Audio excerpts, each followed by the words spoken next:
Αισθητής ελοπίη πολυλίος ιδευλήμων, αφνιή μίληση και ελιπόδεση βόεσιν.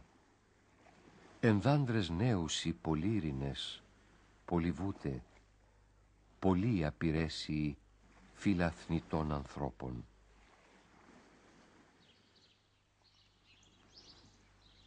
Είναι μια χώρα, η Ελοπία, με άφθονα χωράφια και λιβάδια, πλούσια σε βόδια στριφτοζάλικα, σε αρνιά και γίδια πλούσια. Άνδρες την κατοικούνε γελαδάριδες, μεγαλοτσελιγκάδες, πλήθος μεγάλο, αρρύθμιτο, γενιές θνητών ανθρώπων. Η στίχη είναι από τον Ησίοδο, το διδακτικό ποιητή, που έγραψε γύρω στα 700 π.Χ. Και η Ελοπία χώρα είναι η περιοχή της Δοδόνης, στην καρδιά της υπηρωτικής γης. Στην ίδια αυτή περιοχή τοποθετεί ο Αριστοτέλης στα μετεωρολογικά του. Διαβάζουμε τον κατακλυσμό του Δευκαλίωνα, όπως τον λέμε, που το περισσότερο έγινε σε τόπο ελληνικό και μάλιστα στην παλαιότατη Ελλάδα, που είναι η περιοχή γύρω από τη Δοδόνη και τον Αχελώο. Κατοικούσαν, βλέπεις εδώ, οι Σελοί, και αυτοί που ονομάζονταν τότε Γρεκοί και τώρα Έλληνες.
Σωστά ο Αριστοτέλης θεωρεί την Ελοπία Ελλάδα παλαιότατη και συσχετίζει την πάντα βροχερή Ήπειρο με τον κοσμογονικό κατακλυσμό, τότε που ο Δίας, περιγράφει ο Οβίδιος, έκλεισε αμέσως στο βοριά μες στις πηγές του αιώλου και όσους ανέμους έρνουνε και διασκορπούν τα νέφη. Στέλνει τον Νότο που πετά με ολόιγρες φτερούγες, το φοβερό του πρόσωπο σκεπάζει μαύρη αντάρα. Βαριά τα γένια από τα νερά, μουσκεμα τα μαλλιά του. Στο μέτωπό του καταχνιά κρουνίζουνε τα ρούχα και όταν το χέρι του ζουλά το στρώμα των συννέφων, αχώς βαρύς ακούγεται και τα νερά σουρώνουν. Σμίξαν ο ουρανός και η γη και διαφορά δεν είχαν. Όλα γίνηκαν θάλασσα που ακρογιαλιές δεν είχε. Άλλοι τραβήξαν στα βουνά, άλλοι σε βάρκες μέσα κάθονται και τραβούν κουπί, εκεί που εχτες οργώναν.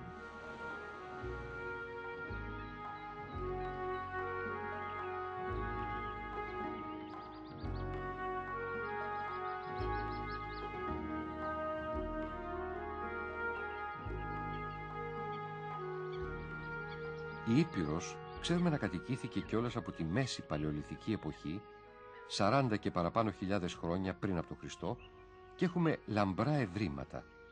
Παράδειγμα, από τη Τζάρα, στην πεδιάδα του Βουθρωτού, από το Βοηδομάτι και από το Κοκκινόπυλο, πάνω από το ρωμαϊκό υδραγωγείο της Νικόπολης, κοντά στο φράγμα του Λούρου, όπου ως και σήμερα οι βροχές ξεπλένουν μέσα από την ερυθρογή πέτρινα προϊστορικά εργαλεία.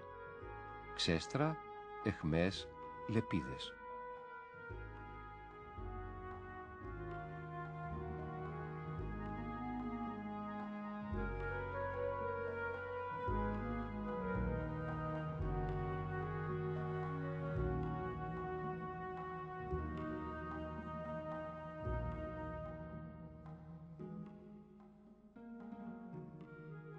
Μακρινές εποχές, τότε που οι άνθρωποι αναζητούσαν σε σπηλιές προφύλαξη από τη βροχή και το χιόνι.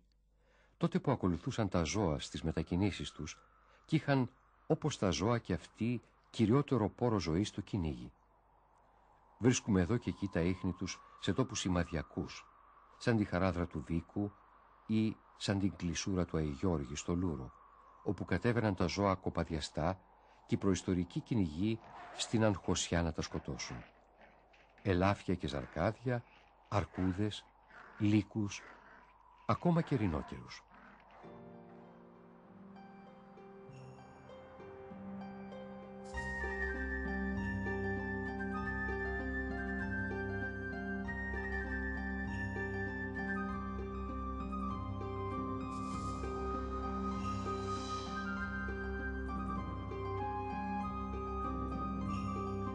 Από τα νεολιθικά χρόνια έχουμε πάλι ευρήματα στην Ασφάκα, στο Κεφαλόβρυσο, αλλά και κοντά στα Γιάννηνα, στην Καστρίτσα, πάνω από τη λίμνη.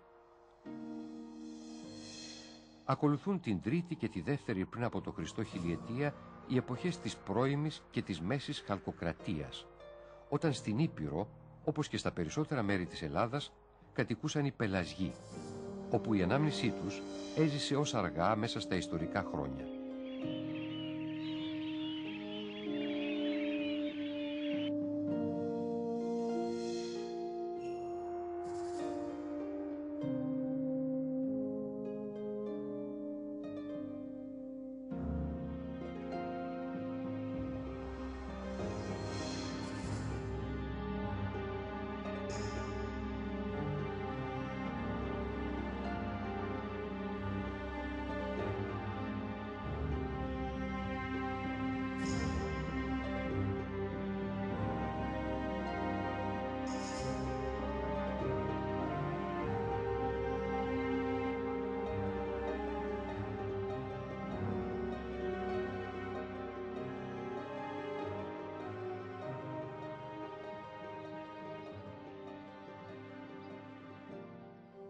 Ο Ηρόδοτος επισκέφτηκε στα ταξίδια του την Ελοπία και μας πληροφορεί ότι το μαντίο της Δοδόνης νομίζεται πως είναι το αρχαιότερο από όλα τα μαντεία που έχουν οι Έλληνες και ότι στα χρόνια των πελασγών ήταν και το μόνο.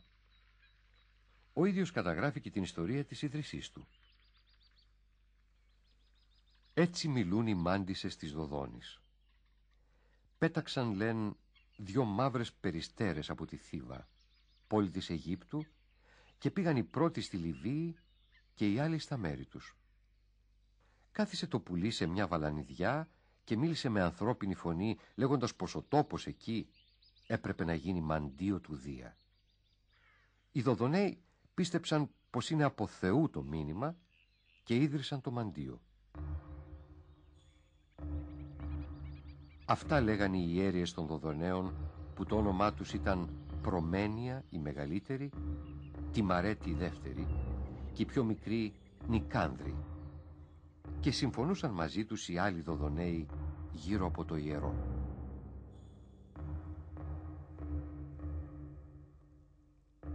Οι ιέρειες της Δοδόνης ονομάζονταν Πελιάδες, δηλαδή περιστέρες, και έψαλαν «Υπήρχε, υπάρχει και θα υπάρχει ο Δίας, μεγάλε Δία.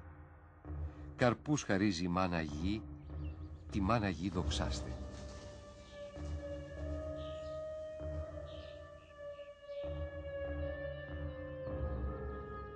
Ζεύς ειν, ζεύς εστίν, ζεύς έσετε, ο μεγάλε Ζεύ. Γη καρπούς ανίη, διό κλείζεται ματέρα γέαν. Καταγραμμένο από τον Παυσανία τούτο το δύστιχο αποτελεί λαμπρή μαρτυρία για το πως στον ηπειρωτικό χώρο πρωτοσυναντήθηκαν και σμίξαν σε κοινή λατρεία ο κυρίαρχος Ινδοευρωπαϊκός θεός, ο Δίας, με τη μεγάλη θεά μητέρα γη των πελασγών, που στη Δοδόνη ονομάστηκε Διόνη.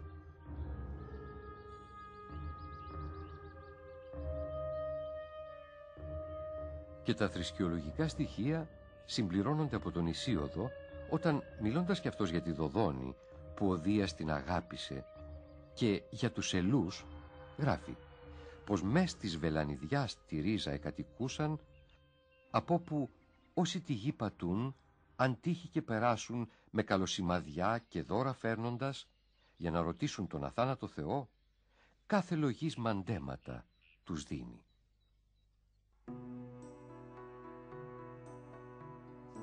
Πραγματικά, γραμμένα πάνω σε μολυβένια φύλλα, διαβάζουμε μερικά από τα ερωτήματα που είχαν παραδώσει μαζί με τα δώρα τους οι προσκυνητές του μαντείου. Οι Κερκυραίοι και οι Ορίκοι ρωτούν το Δία και τη Διόνη σε ποιον από τους θεούς οι ήρωες, αν θυσιάσουν και ευχηθούν, θα ζουν στην πόλη τους ευτυχισμένοι και ασφαλείς. Ο Ανάξιπος ρωτά το Δία αν θα αποκτήσει αρσενικά παιδιά από τη Φιλίστα. Ο Εσχυλίνος ρωτά αν είναι σωστό να ταξιδέψει στους Τισάτες της Αδριατικής. Και πάνω στο ίδιο έλασμα, στην πίσω του μεριά, διαβάζουμε τη λακωνική απάντηση του μαντείου «Μη πλην, μην ταξιδέψεις».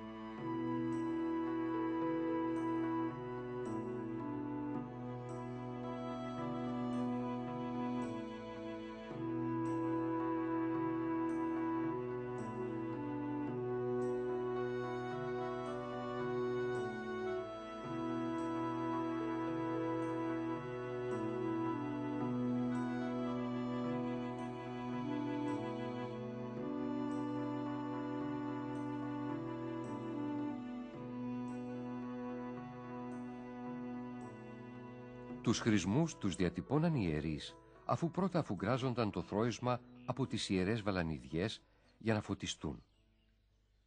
Επροσίγοροι δρύες του Εσχύλου φυτρώνουν ακόμα εδώ, στον τόπο κάτω από τον Τόμαρο. Από ένα τέτοιο δέντρο, μια δοδονίδα φυγό, έκοψε τα παλιά τα χρόνια η Αθηνά ένα κομμάτι ξύλο και το τέριαξε στην πλώρη της Αργός, για να μπορεί το πλοίο να μιλά ανθρώπινη φωνή με τους αργοναύτες.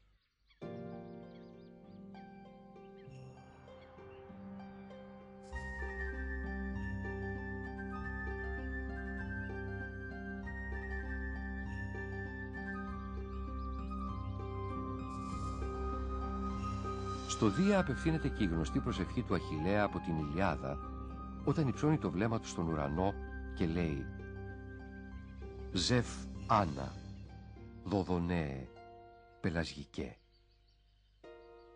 Δία της Δοδόνης, πρωτοκύβερνε, πελασγικέ, που μένεις μακριά, την παγερή αφεντεύοντας Δοδόνη και τρογύρα χαμοκοιτάμενη ανυφτόποδη, ζουν οι σελοί.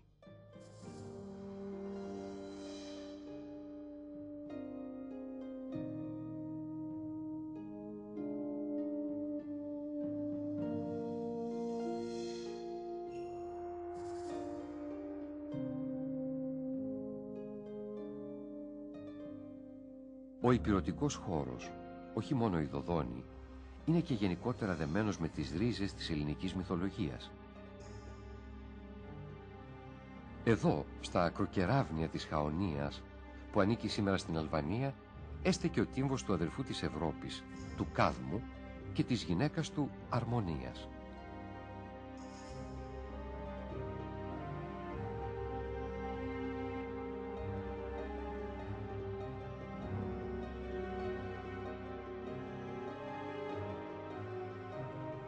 Εδώ στην Ήπειρο συνταξίδεψαν ο Θησέας με τον Πυρίθωο για να κλέψουν την κόρη του βασιλιά των Μολοσσών.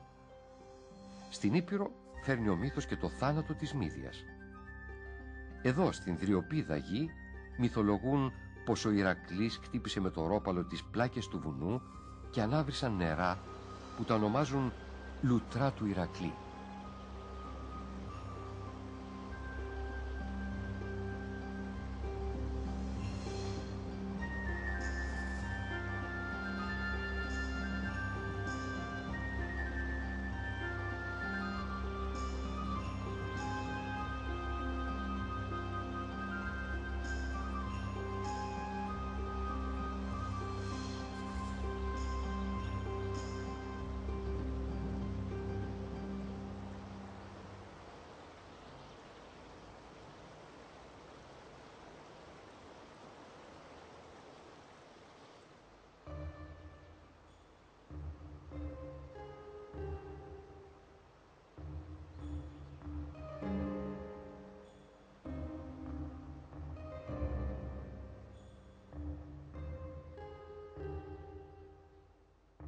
Εδώ, μετά την επιστροφή του στην Ιθάκη, ο Οδυσσέας εις Θεσπρωτούς αφικνείται και παντρεύεται την βασίλισσά του στην Καλλιδίκη.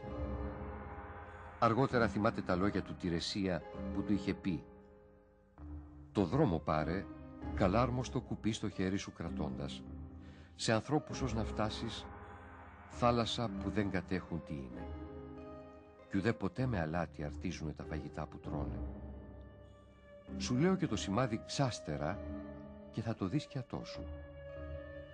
Σαν σε ανταμώσει εκεί στη στράτα σου κανένας πεζολάτης και λιχνιστήρι πει στον ώμο σου πως κουβαλάς τον όριο, στο χώμα τότε το καλάρμοστο να μπήξεις, λέω, κουπί σου, και εκεί θυσίες πρόσφερε στο ρίγα Ποσειδώνα, κρυάρι και καπρί λατάρικο και ταύρος φάζοντάς του».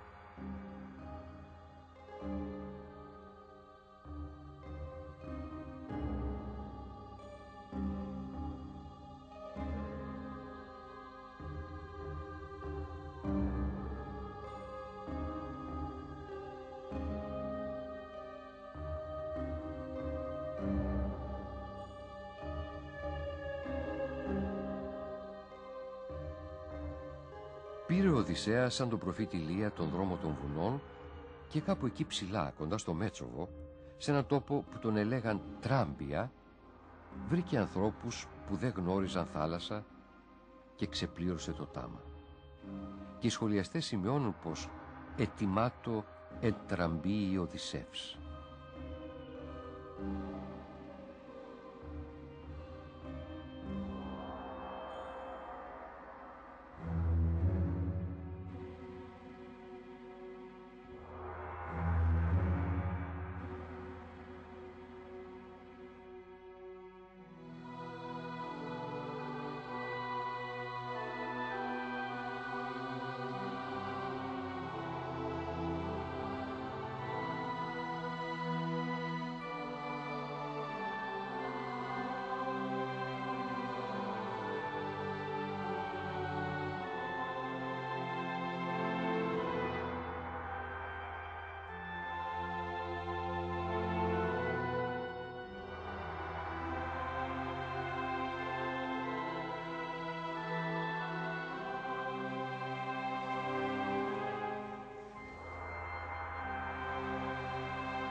Στην Ήπειρο και ο γιος του Αχιλλέα ο Νεοπτόλεμος, εις Μολοσσούς αφικόμενος, συνάντησε γυρίζοντας από τον πόλεμο της Τρίας τον παππού του τον Πηλαία και έμεινε εκεί να βασιλεύει, όπως λέει ο Πίνδαρος, στην απλόχωρη απάνου την Ήπειρο, που πανύψηλα εκεί βοσκοτόπια των βοδιών καταπλώνονται, στη Δοδόνη αρχινώντας και ως πέρα στο στενό του Ιωνίου πελάγου. Είχε μαζί του εχμαλώτους την Αντρομάχη, τη γυναίκα του Έκτορα, και τον Έλενο, το μεγάλο μάντι των Τρώων. Αργότερα, μετά το θάνατο του Νεοπτόλεμου, οι δυο τους παντρεύτηκαν και χτίσαν μια καινούρια Τρία στο Βουθρωτό, απέναντι από την Κέρκυρα.